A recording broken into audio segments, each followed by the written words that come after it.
When I got home that night as my wife served dinner, I held her hand and said, "I've got something to tell you." She sat down and ate quietly. Again I observed the hurt in her eyes. Suddenly I didn't know how to open my mouth. But I had to let her know what I was thinking. I want a divorce. I raised the topic calmly. She didn't seem to be annoyed by my words. Instead, she asked me softly, "Why?" I avoided her question. This made her angry. She threw away the chopsticks and shouted at me, "You are not a man." That night, we didn't talk to each other. She was weeping. I knew she wanted to find out what had happened to our marriage. But I could hardly give her a satisfactory answer. She had lost my heart to Jane. I didn't love her anymore. I just pitied her. With a deep sense of guilt, I drafted a divorce agreement which stated that she could own our house, our car, and 30% stake in my company. She glanced at it and then tore it into pieces. The woman who had spent 10 years of her life with me had become a stranger. I felt sorry for her wasted time, resources, and energy, but I could not take back what I had said, for I loved Jane so dearly. Finally, she cried loudly in front of me, which was what I had expected to see. To me, her cry was actually a kind of release. The idea of divorce, which had obsessed me for several weeks, seemed to be firmer and clearer now. The next day, I came back home very late and found her writing something at the table. I didn't have supper but went straight to sleep and fell asleep very fast because I was tired after an eventful day with Jane. When I woke up, she was still there at the table writing. I just did not care, so I turned over and was asleep again. In the morning, she presented her divorce conditions. She didn't want anything from me but needed a month's notice before the divorce. She requested that in that 1 month, we both try to live as normal a life as possible. Her reason for these conditions was simple. Our son had his exams in a month's time, and she didn't want to disrupt him with our broken marriage. This was agreeable to me. But she had something more. She asked me to recall how I had carried her into our bridal room on our wedding day. She requested that every day for the month's duration I carry her out of our bedroom to the front door every morning. I thought she was going crazy. Just to make our last days together bearable, I accepted her odd request. I told Jane about my wife's divorce conditions. She laughed loudly and thought it was absurd. No matter what tricks she applies, she has to face the divorce, she said scornfully. My wife and I hadn't had any body contact since my divorce intention was explicitly expressed. So when I carried her out on the first day, we both appeared clumsy.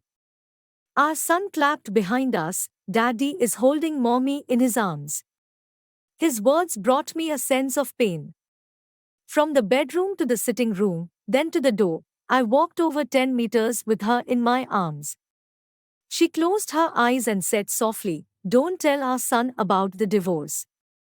I nodded, feeling somewhat upset. I put her down outside the door. She went to wait for the bus to work. I drove alone to the office. On the second day, both of us acted much more easily. She leaned on my chest.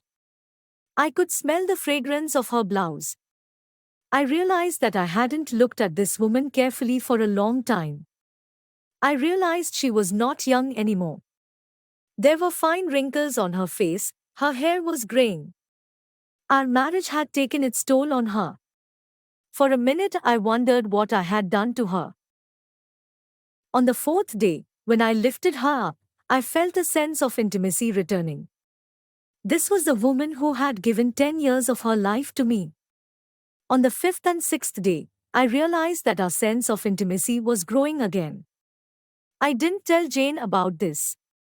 It became easier to carry her as the months slipped by. Perhaps the everyday workout made me stronger. She was choosing what to wear one morning. She tried on quite a few dresses but could not find a suitable one. Then she sighed, "All my dresses have grown bigger." I suddenly realized that she had grown so thin. That was the reason why I could carry her more easily. Suddenly it hit me. She had buried so much pain and bitterness in her heart. Subconsciously, I reached out and touched her head. Our son came in at the moment and said, "Dad, it's time to carry Mom out." To him, seeing his father carrying his mother out had become an essential part of his life. My wife gestured to our son to come closer and hugged him tightly. I turned my face away because I was afraid I might change my mind at this last minute. I then held her in my arms, walking from the bedroom, through the sitting room, to the hallway. Her hand surrounded my neck softly and naturally. I held her body tightly. It was just like our wedding day. But her much lighter weight made me sad. On the last day, when I held her in my arms, I could hardly move a step. Our son had gone to school.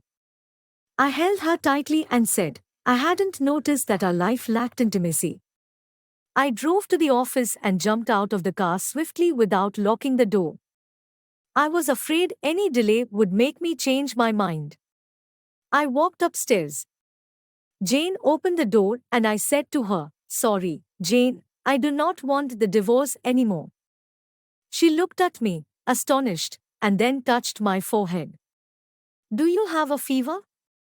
she said. I moved her hand off my head. "Sorry, Jane," I said, "I won't divorce." My marriage life was boring probably because she and I didn't value the details of our lives, not because we didn't love each other anymore.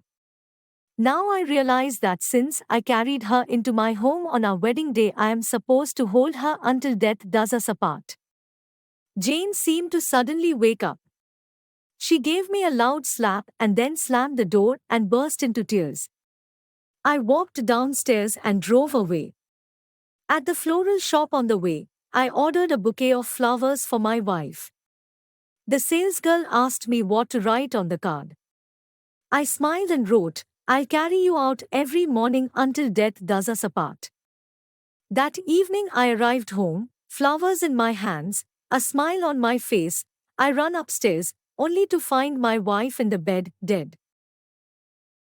My wife had been fighting cancer for months and I was so busy with Jane to even notice.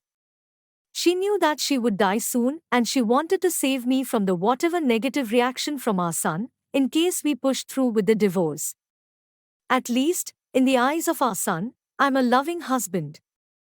Moral: the small details of your lives are what really matter in a relationship.